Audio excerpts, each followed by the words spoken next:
စီးနှင်းတွေကြားနေတဲ့အေးဆက်စညတညအိမ်အပြင်ဘက်ကလေယူးတွေတိုက်ခတ်နေတဲ့မြေရိုင်းလွင်မြင့်ကြီးတွေကနေအတင်းပေါက်မှန်ကိုလာခောက်ပြီးငိုကြွေးနေတဲ့မိန်းကလေးတစ်ယောက်ရဲ့အတန်ကိုကြားနေရတယ်။ကျမကိုအထဲပေးဝင်ပါ။ကျမလမ်းပြောင်းနေတာအနည်း20ရှိပါပြီတဲ့။အဲ့ဒါဟာထင်အောင်ထင်မှားဖြစ်မို့လား။ဒါမှမဟုတ်နှစ်ပေါင်းများစွာကျင်းစာတက်နေတဲ့အချစ်တစ်ခုရဲ့ကြောက်မက်ဖွယ်ဝိညာဉ်တစ်ခုလား။မင်္ဂလာပါရှင်။ Mito One Dish One Box Channel လေးကနေပြန်လည်ကြိုဆိုလိုက်ပါရရှင်။ဒီနေ့မှာတော့ကျမတို့တွေကမ္ဘာစာပေသမိုင်းမှာအကြံတန်းဆုံးအရိုင်းဆိုင်ဆုံးနဲ့အနက်ဆိုင်ဆုံးအရှင်နဲ့ကလေးစားချီမှုဆက်လန်ကြီးဖြစ်တဲ့ဆရာကြီးမြတန်းကျင်မြန်မာပြန်ဆိုထားတဲ့လေယူးတုံတုံဆိုတဲ့ကဏ္ဍဝင်ဝတ္ထုကြီးကိုအတူတူခန်းစားကြည့်ကြရအောင်ပါရှင်။မောင်မိုက်ပြီးညဝက်ချက်တွေပြည့်နှက်နေတဲ့ Weathering High NGC ကိုအတူတူသွားကြရအောင်နော်။ဒီဇလန်ရဲ့အစဟာအင်ရှင်ကြီး Master အန်ရှော့ကလပါဘူးမြို့ရဲ့လမ်းမေးကနေစွန့်ပစ်ခံထားရတဲ့ကလေးတယောက်ကိုကောက်ရပြီးအိမ်ကိုခေါ်လာရကနေစာတင်ပါတယ်။အဲ့ဒီကလေးနာမည်ကတော့ Heathcliff ပါ။အိမ်မှာရှိတဲ့တာအကြီးဖြစ်သူ Hindley က Heathcliff ကိုအစကတည်းကမျက်မှောင်ကျိုးပြီးအညှို့ထားနှိပ်စက်ခဲ့ပါတယ်။ဒါပေမဲ့သမီးငယ်လေးဖြစ်တဲ့ Catherine ကတော့သူ့ကိုအရန်ခင်မင်တွေ့ကြခဲ့ပါတယ်။ Catherine ဟာအရန်ဆိုင်လေးလိုလွတ်လွတ်လပ်လပ်နေတတ်သူလေးပါ။ Mr. Ashaw ကွယ်လွန်သွားတဲ့အခါအိမ်ဦးစီးဖြစ်လာတဲ့အကိုကြီး Hindley ဟာ Heathcliff ကိုကျွန်တယောက်လိုသဘောထားပြီးရိုက်နှက်ခိုင်းစီပါတော့တယ်။ဒီလိုကြမ်းတမ်းတဲ့ပတ်ဝန်းကျင်မှာ Catherine နဲ့ Heathcliff တို့နှစ်ယောက်ဟာတယောက်ကိုတယောက်ဖိမရင်မြေရိုင်းလွင်မြင့်ကြီးထဲမှာအတူတူပြေးလွှာရင်တွေးသားမတော်ဆက်ပေမဲ့ဝိညာဉ်ချင်းထပ်တူကြတဲ့အထိနက်ရှိုင်းနဲ့တန်ရောစင်တွေဖြစ်တည်လာခဲ့ကြပါတယ်။သူတို့နှစ်ယောက်ကတယောက်မရှိရင်တယောက်မနေနိုင်တဲ့ဘဝတူရဲဘော်ရဲဘက်တွေချစ်သူတွေဖြစ်လာခဲ့ပါတယ်။ဒါပေမဲ့သူတို့စိတ်ကြောသက်အရွယ်ကိုရောက်လာတဲ့အခါမှာတော့အရာအလုံးဟာပြောင်းလဲသွားခဲ့ပါတယ်။တညမှာသူတို့နှစ်ယောက်လွင်မြင်ကိုဖြတ်ပြီးအနီးနားက Threadcross Grace ဆိုတဲ့ချမ်းသာတဲ့လန်တန်မိသားစုရဲ့အိမ်ကြီးကိုခိုးကြည့်ကြပါတယ်။အဲ့ဒီမှာကက်သရင်းဟာလန်တန်မိသားစုရဲ့ခွေကိုက်ခံရတဲ့အတွက်အဲ့ဒီအိမ်ကြီးမှာ9ပတ်လောက်နေပြီးစိတ်ကူးတာမှုခံယူခဲ့ရပါတယ်။9ပတ်အကြာမှာWeathering Highကိုပြန်ရောက်လာတဲ့ကက်သရင်းကအရင်လိုအရိုင်းဆိုင်လေးမဟုတ်တော့ပါဘူး။အထက်တန်းကျတဲ့ရင်ကျေးသိမ်မွေးတဲ့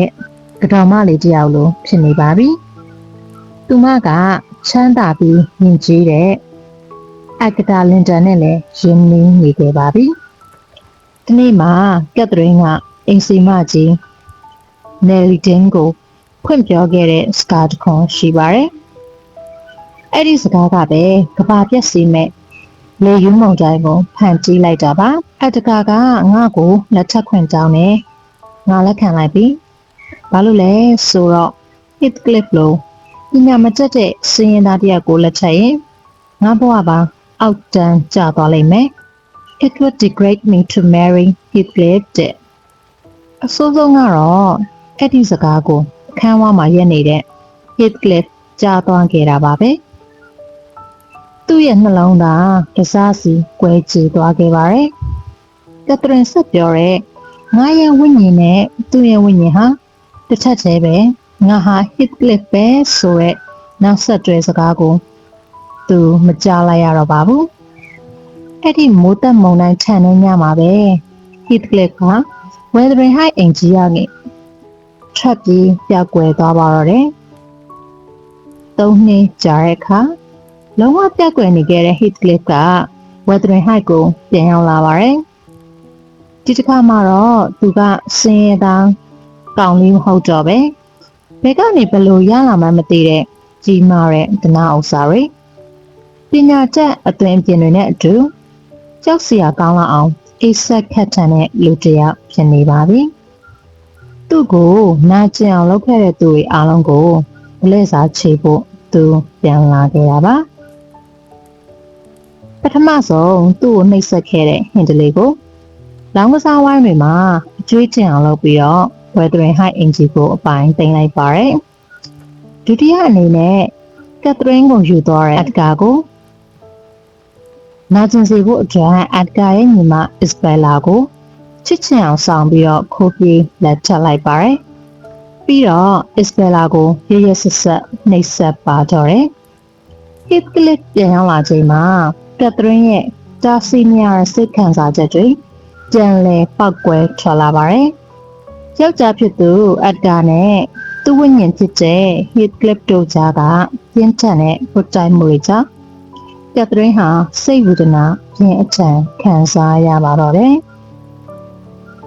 နောက်ဆုံးမှာတော့ကက်သရင်းကသမီးလေးတစ်ယောက်ဖွားမြင်တည်ဆုံးသွားခဲ့ရပါတယ်ကက်သရင်းတည်ဆုံးသွားတဲ့အခါဟစ်ကလစ်ရဲ့ဝမ်းနဲ့ယူသွမှုကအထွတ်ထိပ်ကိုရောက်သွားပါတော့တယ်သူကတစ်ပင်ကိုခေါင်းနဲ့အကျဉ်းချင်းဆောက်ရင်ကက်သရင်းမင်းမသိခင်မှာငါ့ကိုသစ္စာဖောက်ခဲ့တယ်ငါအသက်ရှင်နေပြီးမင်းငါ့ကိုချောင်းလန့်နေပါတစေဖြစ်ဖြစ်တရေဖြစ်ဖြစ်လာခဲ့ပါငါ့ကိုတယောက်တည်းဒီငွေရဲတွင်းထဲမှာမချခဲ့ပါနဲ့လို့ကျင်းစဲအော်ဟစ်တောင်းဆိုခဲ့တာဟာတကူလုံးစက်တိထားစရာကောင်းလာပါတယ်ကက်သရင်းတည်ဆုံးပြီးတဲ့နောက်မှာဟစ်ကလစ်ရဲ့ဂလက်စာချေမှုဟာမျိုးဆက်တစ်တွေစီကိုကူးဆက်သွားပါတယ်သူဟာဟင်တလီရဲ့သားလေးဟရတန်ကိုဘာစာမှမတင်သေးပဲသူ့ငယ်ဘဝကလိုပဲအရင်အဆိုင်လေးဖြစ်အောင်အညိုးနဲ့မွေးမြူချပါတယ်။ဒါအပြင်ဟစ်ကလစ်ကသူ့ရဲ့ကိုယ်ပိုင်သားဖြစ်သူဖြတ်တော်နဲ့နာမကျန်းဖြစ်နေတဲ့လင်ဂျန်ကိုအသုံးချပြီးတော့အက်ဒကာနဲ့ကက်သရင်းတို့ရဲ့သမီးလေးကေတီနဲ့အတင်းအကျပ်လက်ချက်စေခဲ့ပါတယ်။ရွေချက်ကတော့ကေတီပိုင်ဆိုင်နဲ့Black Cross Bridge အင်ဂျီကိုတင်ပိုက်ဖို့ပါပဲမကြခင်မှာပဲအန်ကာကွယ်လွန်သွားသလိုသားဖြစ်သူနေနိုင်ကလည်းယောဂနဲ့သူဆုံးသွားပါတယ်အဲ့ဒီအချိန်မှာတော့ Heathcliff ဟာသူအလိုရှိတဲ့အတိုင်း Cross Bridge ရော Wuthering Heights အင်ဂျီကိုအပြီးအပိုင်းတင်ပိုင်နိုင်ခဲ့ပါပြီဒါပေမဲ့သူ့ဘေးနားမှာအတင်းအကျပ်ဖမ်းဆီးထားတဲ့ချွေးမဖြစ်သူကေတီနဲ့စာမကျက်ပေမကျက်ဟော်ရတန်တို့နှစ်ယောက်ကကြံရစ်ပါတော့တယ်။ကလစ်စာချေမှုအောင်မြင်သွားပြီမဲ့ဟစ်ကလစ်ရဲ့ရင်တွေကအပေါက်ကြီးကတော့ဘယ်တော့မှပြန်ပြစ်မလာခဲ့ပါဘူး။အချိန်ကြီးကြာတဲ့အခါဟော်ရတန်နဲ့ကေတီတို့နှစ်ယောက်ဟာအမုန်းတရားတွေကိုပေးခဲ့ပြီးတယောက်ကိုတယောက်ကူညီရင်းချစ်ခင်သွားကြပါတယ်။ဟစ်ကလစ်ကသူတို့ကိုဖျက်ဆီးပြစ်နိုင်တဲ့အင်အားရှိပေမဲ့သူ့ရဲ့ကလေးစားရှိနေစိတ်တွေရုတ်တရက်ပျောက်ဆုံးသွားခဲ့ပါတယ်။ဟော်ရတန်နဲ့ဒီသူရဲ့မျက်လုံးထဲမှာသူတိတ်ချရတဲ့ကက်သရင်းကိုပြန်မြင်နေရလို့ပါ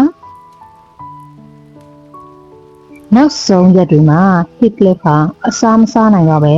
။ညဘက်တွေမှာငွေရိုင်းလူမြင့်ကြီးတဲ့ထွက်သွားပြီးကက်သရင်းရဲ့တဆွေနဲ့စကားတွေပြောနေကြပါတယ်။တမနက်မှာတော့အကျဉ်းဘက်ကိုဖွင့်အပြင်ဘက်ကိုငေးကြည့်ရင်နှလုံးပြူအပြုံးကြီးပြုံးရတာနဲ့အိတ်ဆုံးနေတဲ့ Heathcliff ကိုတွေ့လိုက်ရပါတယ်။သူ့ကိုကက်သရင်းရဲ့အုပ်ကူပေးမှာညှိနှံပေးခဲ့ကြတယ်။ဒေသခံတွေကတော့မုံတိုင်းထန်တဲ့ညတွေဆိုရင် Heathcliff နဲ့ကက်သရင်းတို့ရဲ့ဝိညာဉ်နှစ်ခုဟာနေရိုင်းလွန်ပြင်ကြီးထဲမှာအတူလက်တွဲပြီးရှောက်သွားနေကြတော့ပဲလို့ယုံကြည်ကြပါတယ်။အမောင်တရားတွေကင်းစင်သွားတဲ့ Wuthering Heights အင်ဂျီမှာတော့ Horizon နဲ့ KT တို့နှစ်ယောက်ပျော်ရွှင်စွာဆက်လက်နေထိုင်သွားကြပါတော့တယ်။ရှီလျားတဲ့ဒီဆောင်ကြီးကိုဖတ်ပြီးတဲ့အခါမင်းမှာမုန်းချက်ပြီးအတော်လေးလေးလံသွားစေမှာပါ။ဘယ်လိုပဲဖြစ်ဖြစ်ဒီကံမွေဝတ္ထုကြီးကကျမတို့ကိုလေးနက်တဲ့သင်ခန်းစာတွေပေးခဲ့ပါတယ်။နံပါတ်1အစွန်းရောက်သောအချစ်ရဲ့အန္တရာယ်အချစ်ဆိုတာ တိဆောက်ကြရင်နိဗ္ဗာန်ပင်နဲ့အကြနဲ့ပိုင်ဆိုင်လိုမှုလွန်ကဲသွားတဲ့အခါကိုယ်တိုင်ရောပတ်ဝန်းကျင်ကိုပါပြကျစေတဲ့လေယူမုန်တိုင်းကြီးဖြစ်သွားတတ်ပါတယ်။ Heathcliff နဲ့ Catherine ရဲ့အချစ်ကအဲ့ဒီလိုဖြစ်စီတတ်တဲ့အချစ်မျိုးပါ။နံပါတ်2မကူရသေးသောစိတ်ဒဏ်ရာများ Heathcliff ဟာငါစဉ်ကလေးကနှိမ်ချဆက်ဆံခံရမှုငင်းပန်ခံရမှုတွေကြောင့်စိတ်ဒဏ်ရာတွေအများကြီးရခဲ့တယ်။အဲ့ဒီဒဏ်ရာတွေကိုမကုစားနိုင်တဲ့အခါသူဟာနာကျင်မှုကိုဒလဲစားချေမှုနဲ့စားထုတ်တဲ့ဘလူးတစ်ပတ်ကြီးတစ်ကောင်အဖြစ်ပြောင်းလဲသွားတယ်။သူ့ရဲ့နာကျင်မှုတွေကိုနောက်မျိုးဆက်တွေစီပါလက်ဆင့်ကမ်းခဲ့ရတာကိုတွေ့ရပါတယ်။နာကျင်ရသူတွေဟာအရှားသူတွေကိုပြန်ပြီးနာကျင်အောင်လုပ်တတ်ကြရဲဆိုတာပါပဲ။နံပါတ်3ဗလဲစားချေခြင်းနဲ့ခွင့်လွှတ်ခြင်း Heathcliff ဟာသူလိုချင်တဲ့ဗလဲစားချေမှုအားလုံးကိုရခဲ့ပြီမယ်။သူ့ဘဝမှာတရားမှငြိမ်းချမ်းမှုမရခဲ့ပါဘူး။အဆုံးသတ်မှာ Harrington နဲ့ Katie တို့ရဲ့ခွင့်လွှတ်နားလည်ပေးမှုကသာကျိန်စာသင့်နေတဲ့အိမ်ကြီးကိုပြန်လဲအလင်းရောင်ရစေခဲ့တာပါ။မိတ်ဆွေတို့ရောဒီလိုကြောက်စရာကောင်းလောက်အောင်နဲ့ဆိုင်ပြီးရုပ်တက်တဲ့အချင်းမျိုးကိုတကယ်လက်တွေ့ဘဝမှာရှိနိုင်တယ်လို့ထင်ပါသလားမိတ်ဆွေသားကက်သရင်းနေရာမှာဆိုရင်ရောအချစ်ကိုရေးမလားလုံခြုံတဲ့ဘဝအာမခံချက်ကိုရေးမလားဆိုတာကွန်မန့်မှာမျှဝေပေးသွားပါအောင်နော်ဒီနေ့အတွက်တော့ Mito One Dish One Book Channel ကနေတင်ဆက်ပေးခဲ့တဲ့လေယူးတုံစာအုပ်ကြီးရဲ့အမှုချုပ်ကတော့ဒီလောက်ပါပဲရှင်နောက်ထပ်ဗီဒီယိုတွေမှာလူစာအုပ်ကောင်းလေးတွေအကြောင်းဘယ်လိုပြုတ်ဝဆန်းကျတဲ့ဇာတ်လမ်းတွေအကြောင်းတင်ဆက်ပေးမလဲဆိုတာကိုစောင့်မျှော်ကြည့်ရှုဖို့ channel လေးကို subscribe လုပ်ထားဖို့လည်းမမေ့ပါနဲ့နော်အားလုံးပဲငြိမ်းချမ်းသာရတဲ့နေ့ရက်လေးကိုပိုင်ဆိုင်နိုင်ကြပါစေရှင်